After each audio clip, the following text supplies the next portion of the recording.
Bueno, a lo largo del video hablaremos de cuatro aspectos muy importantes en el tema de las dos caras del neoliberalismo.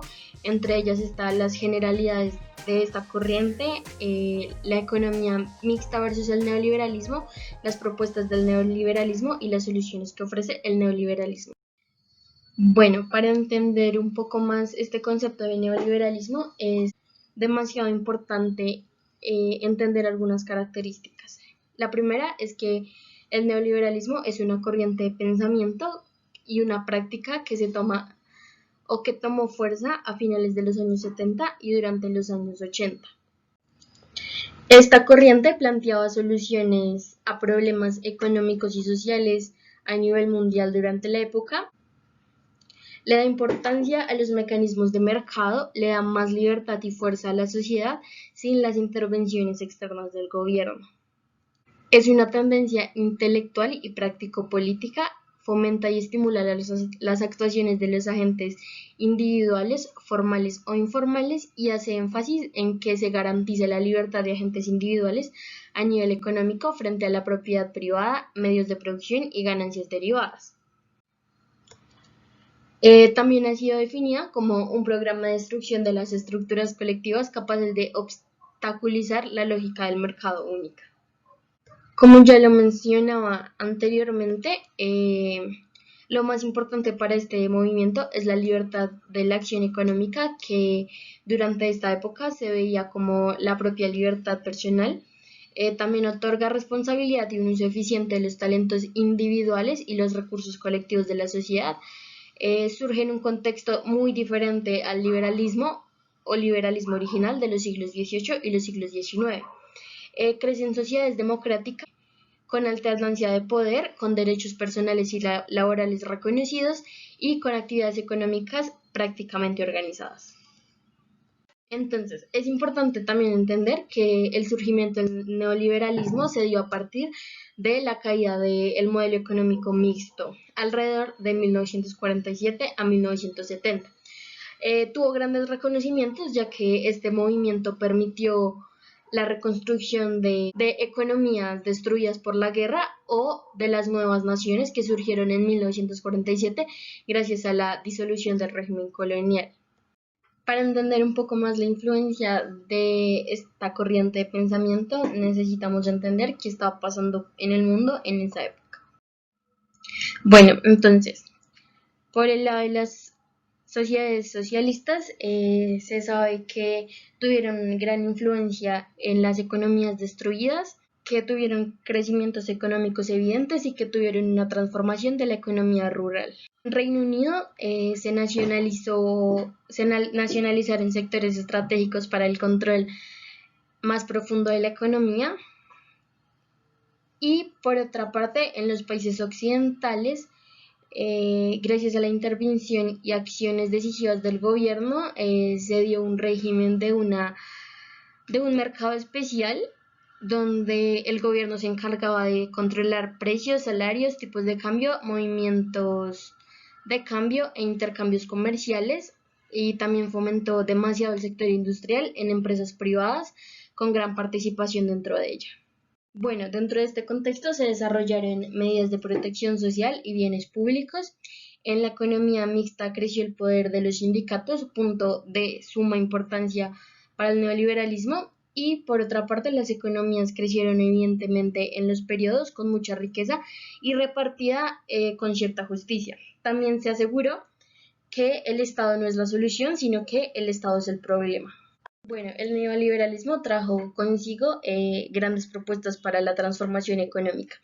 Entre ellas, profesa que el mercado libre coordina adecuadamente las acciones individuales de carácter económico para obtener riquezas más eficientes por otros medios.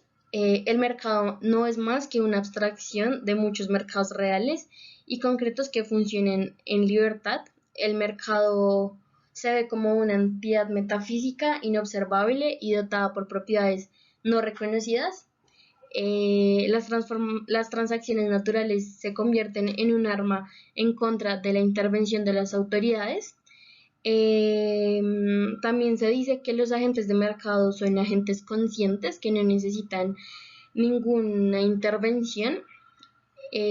Cada mercado es peculiar y diferente y es lo que los permite clasificarse como en mercados legales, ilegales, competitivos o monopolios.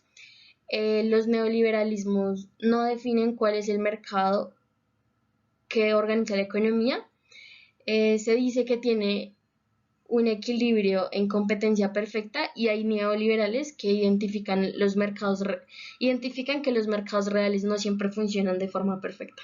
También es importante entender qué es lo que estaba pasando a lo largo de la historia. En 1971, Estados Unidos termina con la convertibilidad del dólar con el oro y así comienza una época de influencias en las relaciones internacionales. En 1973 se abandona definitivamente el sistema de cambios fijos y se inaugura un tipo de sistema de cambios de tipo flotante y el precio del petróleo sube, lo que ocasiona una crisis en el crecimiento económico. Las economías occidentales se frenan y se ven en la necesidad de cambiar los sistemas de economía a nivel internacional. Entonces, ¿cuáles son las soluciones ofrecidas por el neoliberalismo? Lo que los neoliberalistas argumentan es que cualquier intervención del Estado es dañina, por lo cual su plan ideal es en donde exista una poca o nula intervención del Estado, dado que ellos consideran en primera instancia que cuando el Estado interviene provoca una distorsión en la asignación de recursos, un retraso en el crecimiento y la productividad económica de las naciones y una distorsión en el equilibrio del mercado. Para esto, ellos desarrollan una fórmula para el desarrollo de naciones pobres. En primera instancia, lo que ellos consideran es la necesidad de privatizar las empresas públicas. No obstante, lo que ellos no tienen en cuenta es que ellos no han prestado atención a las empresas exitosas en países en vía de desarrollo que han funcionado. Otra cosa que ellos consideran es establecer precios de mercado para las utilidades públicas. No obstante, lo que ellos tampoco tienen en cuenta en este caso es que millones de personas se verán excluidas del disfrute de bienes y servicios públicos, dado que no poseen los recursos para poder acceder a estos. Su tercera fórmula consiste en liberalizar el comercio exterior. No obstante, cuando se liberiza el comercio exterior, las que se ven afectadas son las empresas locales, dado que ahora pues se genera un incentivo únicamente para las empresas multinacionales e internacionales. Ellos también consideran muy importante la reducción del gasto fiscal. Como habíamos hablado antes, entre menos intervención del Estado haya, mucho mejor. Pero de nuevo dejan de lado el hecho de que hay países en vía de desarrollo que exigen y requieren de un Estado sólido y fuerte de dimensiones apropiadas que pueda brindarles lo que ellos necesitan. Ellos necesitan y consideran que el sistema legal y judicial debe ser adecuado para proteger la propiedad privada, pero en la mayoría de países en desarrollo ya protegen suficientemente la propiedad privada, por lo tanto le dan prioridad a los que son más fuertes y poderosos. Y por último, nos hablan del fortalecimiento de la educación y la salud. El problema con este punto es que al hacerlo privado, porque ellos lo que buscan es privatizar, digamos por ejemplo lo que es el sistema de salud y educación, lo que generan son sistemas duales, en donde se amplía la brecha desigual entre los ricos y los pobres, dado que aquellos que tienen recursos van a poder acceder a los mejores servicios de educación y del sistema de salud, y los pobres lamentablemente van a quedar excluidos pues, de estos dos sistemas. Ahora, ¿qué es lo que le da tanta seguridad al sistema neoliberal? En primera instancia, el desmantelamiento de las economías socialistas, ya que para ellos esta es una comprobación solemne de todas sus verdades. Sin embargo, no tienen en cuenta diferentes aspectos que llevaron a que esta economía socialista fracasara. En primera instancia, que hablábamos de un socialismo militarista con un enclave militar, en donde existían muchísimos problemas de participación ciudadana, lo que pues llevó realmente a un derrumbe del sistema político, y eso en conjunto llevó al fracaso económico de la Unión Soviética. Otro tema muy importante es la globalización. Entonces, ¿qué incluye la globalización? Todo lo que son la innovación tecnológica y la mundialización de la producción. Entonces aquí podríamos preguntarnos si realmente la globalización, ¿qué debería implicar? Pues todos creeríamos que una solidaridad internacional, pero ¿realmente esa solidaridad existe? Así como ocurrió después de la Segunda Guerra Mundial con los acuerdos de Bretton Woods y la creación de las Naciones Unidas, todas las naciones trabajaban por un fin, juntas, unidas. No obstante, la globalización no fue para nada así. Lo que realmente sucedió se produjo una libertad absoluta de mercado. Entonces, el plano ideal de todos los neoliberalistas. Entonces, ¿por qué esa preferencia del ámbito internacional? Pues porque el mercado mundial lo que hace es que exista menos regulación, y aquí es donde realmente se rige la ley de que sobreviven son los más fuertes. Entonces, aunque suene un poco ilógico, cuando hablamos de no regulación, los neoliberalistas van en contra de organizaciones internacionales como la OIT, el Banco Mundial y el Fondo Monetario Internacional, ya que, como les decía anteriormente, lo que ellos quieren es que ellos puedan hacer transacciones cuando, cómo y cuando ellos quieran. Entonces todo debería basarse en los momentos en los que ellos consideren oportunos y dejan de lado cualquier regulación. Ahora, para cerrar, es muy importante tener en cuenta que el neoliberalismo no es liberalismo. Entonces, ¿en qué difieren? Principalmente en la concepción de economía que ellos tienen.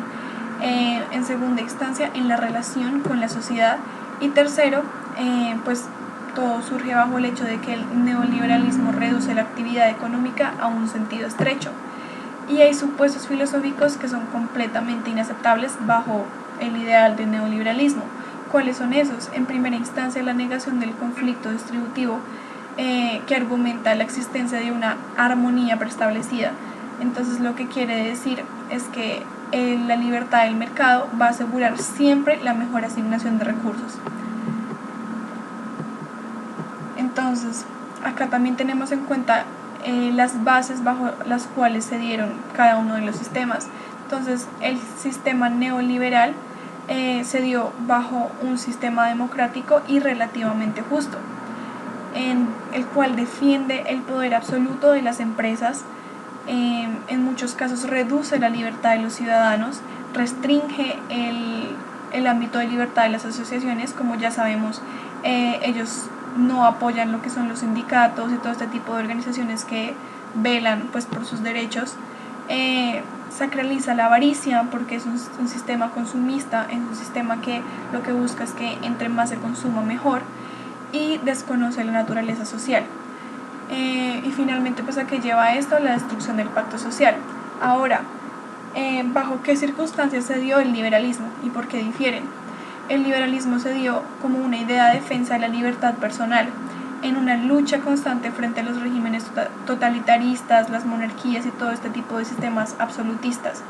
Un sistema que ofrece la libertad de comercio, la división del trabajo, y lo que hace es buscar eficiencia y progreso contra los monopolios reales, los burócratas y la planificación central. Entonces, finalmente, para concluir, queremos compartir con ustedes una frase de Adam Smith, que lo que dice es que el motivo del lucro funciona bien para el colectivo solamente dentro de una sociedad ordenada en la que a nivel colectivo imperen la ley y la justicia, y a nivel personal las apetencias individuales de dinero y poder están temperadas por la simpatía o respeto hacia los demás. Entonces, esto lo que nos deja como conclusión es que realmente el neoliberalismo no es un sistema en donde se puedan cumplir esas condiciones, por lo cual es un sistema que lleva a la destrucción del orden social y de la naturaleza que tenemos nosotros como seres humanos.